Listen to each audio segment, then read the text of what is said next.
Hello दोस्तों, स्वागत है आपका science with Ajit sir YouTube channel पर। दोस्तों, अपने 9th साइंस का जो फर्स्ट चैप्टर है उसको अपने पढ़ रहे हैं। उसमें जो अपना लास्ट वीडियो था उसमें हमने पढ़ा पदार्थ की अवस्था को अपने किस प्रकार से बदल सकते हैं। तो अपने ये देखा था भी पदार्थ की अवस्था को दो प्रकार से बदल सकते हैं, एक तो ताप में परिवर्तन द्वारा और एक दाब में परिवर्तन द्वारा। ताप परिवर्तन का जो प्रभाव है दोस्तों वो अपने पढ़ चुके हैं, उसमें अपने अलग अलग क्रियाएं भी पढ़ी, जैसे गलन है, क्वथनन है, हिमकरण है या फिर निक्षेपण पढ़ा था, ऊर्ध्वपातन पढ़ा था। अलग अलग क्रियाएं अपने पढ़ चुके हैं। इस वीडियो में अपने इस लेक्चर में अपने देखेंगे भी दाब परिवर्तन का पदार्थ की अवस्था पर क्या प्रभाव पड़ता है, ये अपने इस लेक्चर में देखेंगे। तो देखो दोस्तों, सबसे पहले तो एक कॉमन सी बात है कि जैसे अपने गैस अवस्था ले लेते हैं पदार्थ की। कौन सी अवस्था ले लेते हैं? गैस अवस्था। अब आप सभी को पता है भी गैस अवस्था में जो पदार्थ के अणु होते हैं वो इस तरह से दूर दूर भागते हैं, मतलब उनके बीच में न तो कोई आकर्षण बल होता है और जो कणों के बीच में रिक्त स्थान है वो क्या होता है, बहुत ज़्यादा। आकर्षण बल भी क्या होता है, बिल्कुल नगण्य, जिससे ये कभी भी एक दूसरे के प्रभाव क्षेत्र में नहीं आते हैं। तो देखो दोस्तों, करते क्या है, अपने दाब बढ़ा देते हैं। बढ़ाने को मैं इस तरह से ऊपर तीर लगाऊंगा और ताप को कम कर देते हैं। दाब बढ़ा देते हैं और ताप क्या कर देते हैं, कम कर देते हैं। अब देखो दोस्तों, इससे होगा क्या भी, दाब बढ़ाने पर जब मैं इनको गैस अवस्था आपने ले रखी है, उसके अणु ये हैं, जब इसको दबाएंगे तो सारे अणु क्या होंगे, पहले दूर दूर थे, दबाने से क्या होंगे, पास आएंगे। दबाने को बोलेंगे संपीड़ित करना। दबाने को क्या बोलेंगे अपने, संपीड़ित करना या फिर कंप्रेस करना। जब अपने गैस के अणुओं को दबाएंगे तो गैस के अणु क्या आएंगे, लगातार पास आएंगे और इनके पास आने पर इनके बीच का जो रिक्त स्थान है वो लगातार क्या होता जाएगा, कम होता जाएगा। और जब कण पास आ जाएंगे तो इनके बीच में क्या काम करने लगेगा, आकर्षण बल भी धीरे धीरे बढ़ने लगेगा, यानी आकर्षण बल भी काम करने लगेगा जो इनको दूर नहीं जाने देगा, बांध के रखेगा। तो देखो दोस्तों, क्या पढ़ा अभी अपने, इसको मैं लिख देता हूं। गैस अवस्था के कणों पर दाब बढ़ाने से कण पास पास आते हैं, जिससे इनके मध्य रिक्त स्थान कम होने लगता है, व कणों के मध्य आकर्षण बल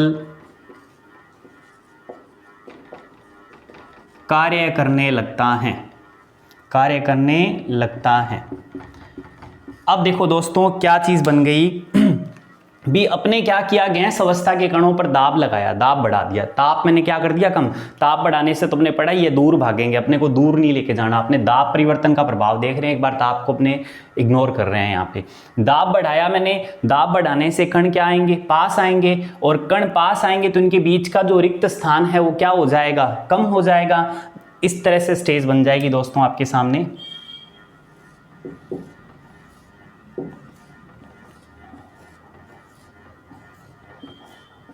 ये चीज बन जाएगी। अब देखो दोस्तों, भी अपने दाब बढ़ाने से कण क्या आ गए हैं, पास आ गए हैं, और कण पास आएंगे तो इनके बीच में क्या काम करने लगेगा, आकर्षण बल काम करने लगेगा, जो कणों को बांध कर रखेगा, दूर नहीं जाने देगा। और ये इस तरह की जो पैटर्न है ये अपने पहले पढ़ चुके हैं भी, ये पैटर्न किस अवस्था का होता है, द्रव अवस्था का होता है। किस अवस्था का होता है, द्रव अवस्था का। यानी जब अपने गैस अवस्था के कणों पर या गैसीय पदार्थ के ऊपर आपने दाब बढ़ाया तो दाब बढ़ाने से उसके कण पास आ गए हैं, उनके बीच का रिक्त स्थान कम हो गया है और उनके बीच में आकर्षण बल जो है वो क्या हो गया है, अब बढ़ गया है, क्योंकि वो पास है, जिससे उनको खींच के रखेगा। और ये पैटर्न किसका बन चुका है, अब द्रव अवस्था का। अतः अपने कह सकते हैं, अतः गैस पर दाब बढ़ाने व ताप कम करने से यह द्रव अवस्था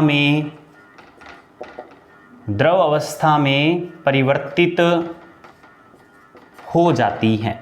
सिंपल सी बात है दोस्तों, ये दाब परिवर्तन का प्रभाव मैं सिर्फ इस एक वीडियो में ही करवा रहा हूँ। अगले टॉपिक में हमने वाष्पीकरण को देखेंगे, जो इस चैप्टर का लास्ट टॉपिक है। उसके बाद अपने करेंगे इसके क्वेश्चंस इस चैप्टर के एक वीडियो में।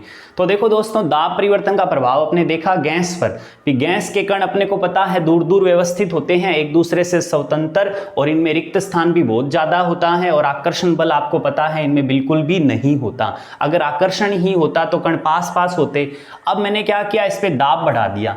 दाब बढ़ाने से जो कण है वो क्या आ गए हैं, बिल्कुल पास पास आ गए हैं। इस तरह से जब दाब बढ़ाएंगे तो कण क्या आ जाएंगे, पास पास आ जाएंगे। इनके बीच का रिक्त स्थान क्या हो गया है, कम हो गया है। और जब पास पास आ गए हैं तो इनमें आकर्षण बल भी काम करने लगेगा।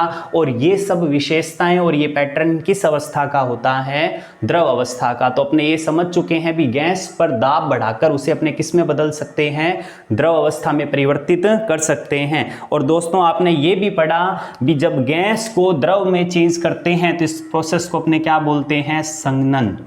क्या बोलते हैं, संघनन बोलते हैं। यानी संघनन द्वारा गैस अवस्था किसमें चेंज हो चुकी है, द्रव अवस्था में चेंज हो चुकी है। ये देखो आपके सामने पैटर्न दिखाई दे रहा है, ये आपकी गैस अवस्था है। आपने दाब बढ़ाया और ताप कम किया तो कौन सी अवस्था प्राप्त हो गई, द्रव अवस्था। ये द्रव अवस्था है। तो आप इसका दोस्तों स्क्रीनशॉट ले सकते हैं या वीडियो को रोककर आप इसे नोट कर सकते हैं। चलते हैं दोस्तों आगे।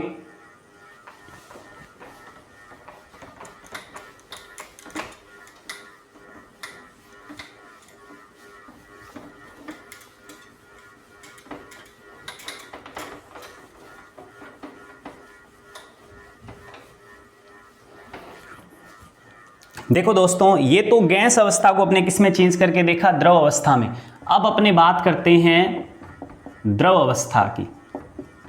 अब अपने किसकी बात करेंगे, द्रव अवस्था की बात करते हैं भी, उसे अपने चेंज कर सकते हैं या नहीं कर सकते।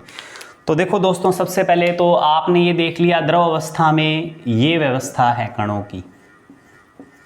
अभी अपने चेंज किया था गैस को दाब बढ़ाकर, इस तरह से किसमें चेंज कर दिया था, द्रव अवस्था में। अब सिंपल सी बात है दोस्तों, जब आप फिर वही बात, दाब क्या करना है, अपने को बढ़ाना है, और ताप क्या करना है, कम करना है। तो इससे देखो दोस्तों क्या होगा, जब दाब आप और बढ़ा रहे हो तो दाब बढ़ाने से जो कण है वो क्या होंगे, और पास आएंगे। और कण और पास आएंगे तो इनके बीच का रिक्त स्थान क्या हो जाएगा, और ज़्यादा कम हो जाएगा। और ज़्यादा पास आएंगे तो इनमें आकर्षण बल भी क्या होंगे, बहुत ज़्यादा स्ट्रॉन्ग काम करने लगेंगे। तो देखो दोस्तों, ये सब विशेषताएं किसकी हैं, ठोस अवस्था की। यानी दाब बढ़ाने पर द्रव अवस्था किसमें चेंज हो जाएगी, ठोस अवस्था में चेंज हो जाएगी। तो देखो दोस्तों कैसे लिखेंगे अपने इसे, द्रव अवस्था में कणों पर दाब बढ़ाने से कण और पास पास आ जाते हैं, जिससे इनके मध्य रिक्त स्थान बहुत कम हो जाता है। बिल्कुल नगण्य, बिल्कुल पास पास आ जाएंगे, नाम मात्र का रिक्त स्थान बचेगा, मध्य रिक्त स्थान बहुत कम हो जाता है, तथा कणों के मध्य प्रबल आकर्षण बल कार्य करने लगता है। अब देखो दोस्तों, कण एकदम पास पास आ गए हैं, रिक्त स्थान बिल्कुल ही कम हो गए हैं, तो अब कणों के बीच में आकर्षण बल भी क्या होगा, ज्यादा हो जाएगा। मतलब ये चीज हो जाएगी दोस्तों आपके सामने भी, कण एकदम क्या आ जाएंगे, पास पास आ जाएंगे इस तरह से।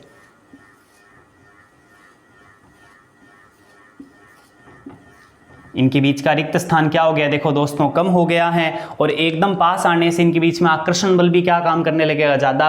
और ये सब विशेषताएं और ये पैटर्न कौन सी अवस्था का है, ठोस अवस्था का है।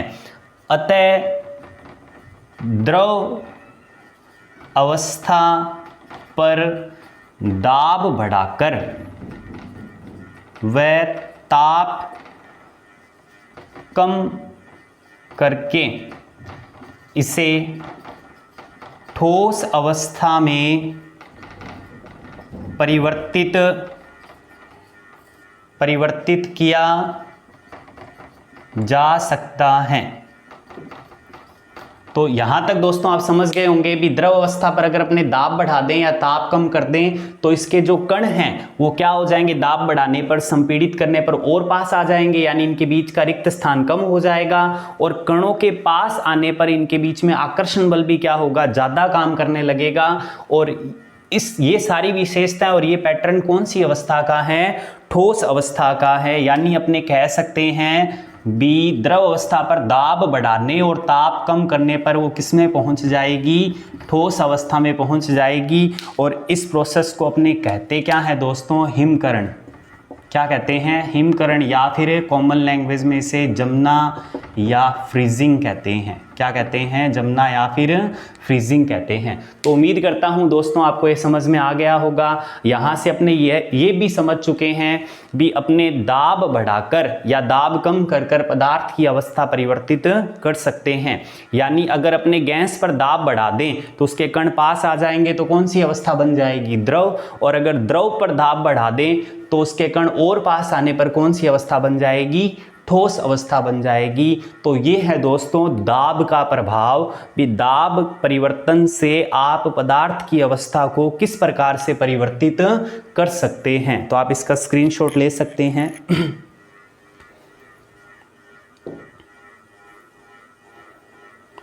चलते हैं दोस्तों आगे।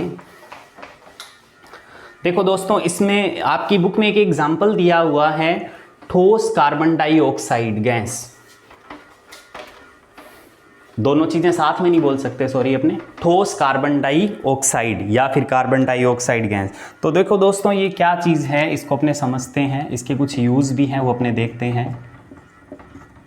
ठोस कार्बन डाइऑक्साइड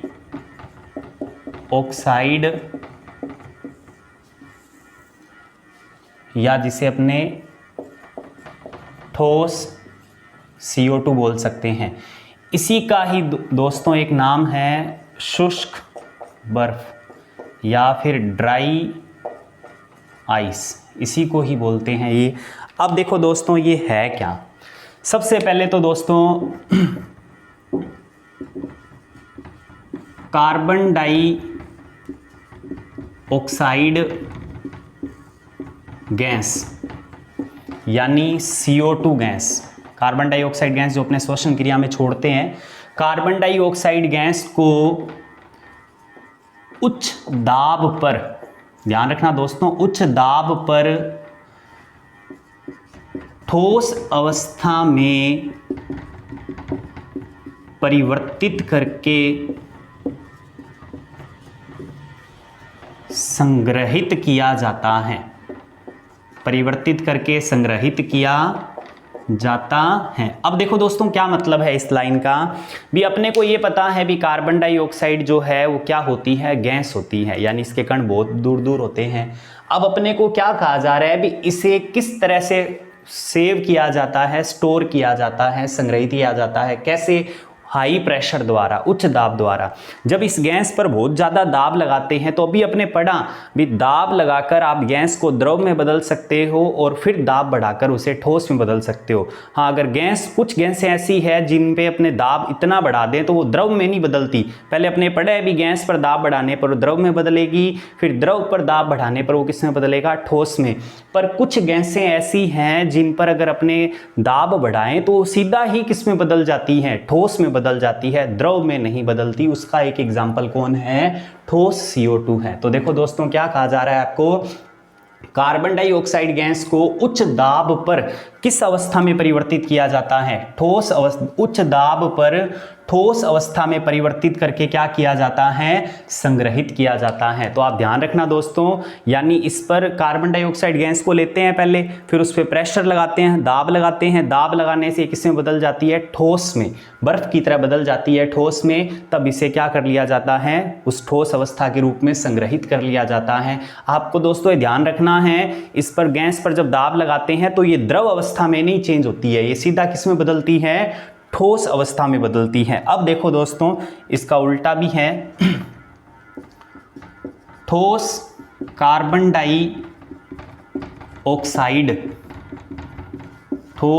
डाइऑक्साइड गैस पर जब दाब कम किया जाता है तो यह बिना द्रव अवस्था में परिवर्तित हुए सीधा ही गैस अवस्था में बदल जाती हैं।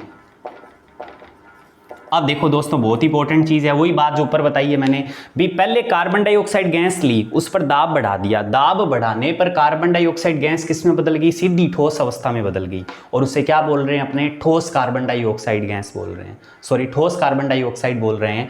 अब इसका उल्टा, पहले दाब बढ़ाने से गैस किस में बदली थी? ठोस में। अब अगर मैं दाब कम कर दूं तो दाब कम करने पर कण क्या होंगे? धीरे धीरे दूर भागेंगे। और दाब कम करने पर ठोस को पहले किस में जाना चाहिए? द्रव अवस्था में। पर याद रखना दोस्तों, ठोस कार्बन डाइऑक्साइड द्रव अवस्था में चेंज नहीं होती है। आप जैसे ही दाब कम करोगे तो ये सीधा ही किस में बदलेगी? गैस में, न कि द्रव में। यानी इसके अंदर द्रव अवस्था नहीं आती है। द्रव अवस्था नहीं आने के कारण, ध्यान रखना दोस्तों, द्रव अवस्था नहीं आने के कारण इसे शुष्क बर्फ यानी ड्राई आइस कहते हैं। ये ध्यान रखना है दोस्तों। यानी दोस्तों देखो बर्फ को देखते हैं अपने भी, जो अपने घरों में कॉमन बर्फ होती है, उस बर्फ को जब अपने क्या करते हैं, ताप ज़्यादा करते हैं या गर्म करते हैं या उस पर दाब कम करते हैं, तो वो पहले द्रव में चेंज होती है, पानी में बदलती है। अब दोस्तों ये लगती तो बर्फ की तरह ही है, बर्फ की सिल्ली की तरह लगती है, पर जब इस पर दाब कम किया जाता है ना, तो ये पानी में नहीं चेंज होती, यानी द्रव में नहीं चेंज होती, सीधा ही गायब हो जाती है, गैस में चेंज हो जाती है। यानी इसमें पानी है ही नहीं। लगती बर्फ जैसी है भी पानी होगा, पर इसमें पानी होता नहीं है, यानी ये द्रव अवस्था में चेंज नहीं होती है। इसलिए इसको सीधा ही क्या बोलते हैं अपने? शुष्क बर्फ। शुष्क का मतलब ही क्या है? ड्राई का, जहां पानी नहीं हो। शुष्क बर्फ यानी ड्राई आइस कहते हैं। तो उम्मीद करता हूं दोस्तों यहां तक आपको समझ में आ गया होगा। इसके बाद में देखो दोस्तों, इसका यूज, ठोस CO2 का उपयोग। इसका उपयोग क्या है दोस्तों? तो देखो इसका पहला यूज तो है दोस्तों भोजन को अत्यधिक ठंडा करने में, जहाँ मतलब ठंडक लेनी होगी ना, जहाँ चीज़ों को ठंडा करना होगा वहाँ इसका यूज़ किया जाएगा, क्योंकि ये बर्फ़ की तरह ही काम करती है। भोजन को अत्यधिक ठंडा करने में पहला यूज़ तो ये है इसका। दूसरा है आइसक्रीम को ठंडा रखने में, मतलब जो, अब सारे लिखवाने की ज़रूरत नहीं है, बस आप ये कंसेप्ट ध्यान रखो, जहाँ चीज़ों को ठंडा रखने की ज़रूरत है वहाँ अपने किसका यूज़ कर सकते हैं? ठोस कार्बन डाइऑक्साइड का यूज़ कर सकते हैं। एक बार दोबारा एक चीज़ और देखो दोस्तों, यह ठोस CO2 ऊर्ध्वपातन का भी उदाहरण है। आपको समझ में आ गया होगा कैसे? ऊर्ध्वपातन में दोस्तों हमने पढ़ा था भी, ठोस जो था वो डायरेक्ट सीधा ही किसमें चेंज हो रहा था? गैस में। उसमें द्रव अवस्था नहीं आई थी, सीधा ही किसमें बदल गया था? वो गैस अवस्था में बदल गया था। तो अपने इसमें देख रहे हैं दोस्तों, जब अपने इसका दाब कम करेंगे तो ये ठोस CO2 जो है वो द्रव अवस्था में नहीं बदलेगी, सीधा ही किसमें बदल जाएगी? गैस में। और जब ठोस सीधा ही गैस में बदल जाए तो उस क्रिया को क्या बोलते हैं? ऊर्ध्वपातन या फिर सब्लिमेशन। तो अपने शुष्क बर्फ यानी ठोस CO2 को ऊर्ध्वपातन का एक उदाहरण भी ले सकते हैं। तो अपने पढ़ा दोस्तों, ठोस CO2 किस पर आधारित है? दाब परिवर्तन पर आधारित है। दाब परिवर्तन द्वारा इसकी अपने अवस्था बदल सकते हैं। पहले कार्बन डाइऑक्साइड गैस थी, उस पर आपने बहुत ज़्यादा दाब लगाया, दाब लगाने से ये किस में बदल गई, सीधा ही ठोस में बदल गई। और जब आप इससे दाब कम करोगे तो ये सीधा ही किस में बदलेगी, ठोस से गैस में, द्रव में परिवर्तित नहीं होगी, इसमें द्रव अवस्था नहीं आती, इसलिए इसे क्या बोलते हैं, शुष्क बर्फ या फिर ड्राई आइस। और ये सीधा ही ठोस से गैस में बदलती हैं, इसलिए किसका उदाहरण है, ऊर्ध्वपातन का या सब्लिमेशन का। और इसका यूज कहाँ होगा, जहां चीजों को ठंडा रखने की जरूरत है वहां अपने किसका यूज करेंगे, ठोस कार्बन डाइऑक्साइड का यूज करेंगे, यानी ड्राई आइस का यूज करेंगे। तो दोस्तों आज अपने पढ़ा पदार्थ की अवस्था पर दाब का प्रभाव। उम्मीद करता हूं आपको ये कंटेंट अच्छा लगा होगा, समझ भी आया होगा। अपने टॉपिक्स को छोटे छोटे टुकड़ों में बांट कर पढ़ रहे हैं। ये चैप्टर जो है आपका, इसके बाद में इसकी 2 वीडियो और बनेगी और कंप्लीट हो जाएगा। कुछ दिन के बाद आपको जो इन आपके चैप्टर हैं उनके बड़े वीडियो भी मिलने लग जाएंगे, लगभग 1 घंटे के या 45 मिनट के, और अपने पूरे चैप्टर को 2-3 वीडियो में कवर करने की कोशिश करेंगे। अभी मुझे कुछ चीज़ें और देखनी होती हैं साथ में, इसलिए मैं आपको इतना लंबा वीडियो प्रोवाइड नहीं करवा पाता हूं। तो मिलते हैं दोस्तों नेक्स्ट वीडियो में एक नए टॉपिक के साथ। तब तक आप इसे अपनी कॉपी में नोट करें, अच्छे से पढ़ें, और अगर आपको कंटेंट अच्छा लगा तो आप इस चैनल को सब्सक्राइब करें, इस वीडियो को लाइक करें और ज़्यादा से ज़्यादा शेयर करें।